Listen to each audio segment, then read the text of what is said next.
গ্রামের আকাশে লালচে আভা, পাখিরা ফিরছে নীড়ে। ধানক্ষেতের পাশে দাঁড়িয়ে আছে রিয়া, গ্রামের স্কুলের নবম শ্রেণীর ছাত্রী। তার চোখে স্বপ্ন, হৃদয়ে কল্পনা। অন্যদিকে শুভ, শহর থেকে গ্রামে আসা এক তরুণ, যার দাদাবাড়ি এই গ্রামে। ছোটবেলায় এখানে কাটানো সময়ের স্মৃতি তাকে বারবার টানে। এইবার সে এসেছে গ্রীষ্মের ছুটিতে। একদিন গ্রামের পাঠশালার পাশে দেখা হয় রিয়া ও শুভর। শুভর হাতে একটি ক্যামেরা, সে প্রকৃতির ছবি তুলছে। রিয়া জিজ্ঞেস করে, আপনি কি ফটোগ্রাফার?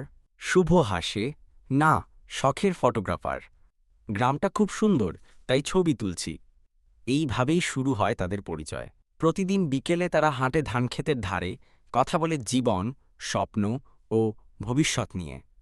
একদিন রিয়া বলে, আমি চাই আমার ছবি আপনি তুলুন, যেন এই মুহূর্তগুলো চিরকাল মনে থাকে। শুভ সম্মত হয়। সে রিয়ার ছবি তোলে, যেখানে রিয়ার চোখে ভালোবাসার ঝিলিক। ছুটির শেষে শুভকে ফিরে যেতে হয় শহরে।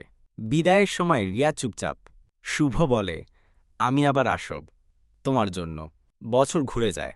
একদিন রিয়া দেখে ধানক্ষেতের ধারে শুভ দাঁড়িয়ে, হাতে একটি ক্যামেরা ও একটি আংটি।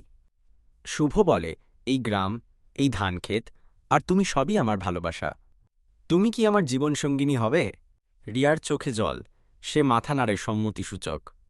এই গল্পটি গ্রামীণ জীবনের সরলতা ও ভালোবাসার গভীরতা প্রকাশ করে, যেখানে প্রকৃতি, সম্পর্ক ও অনুভূতি একসাথে মিশে যায়। গল্পটি আপনার কেমন লাগলো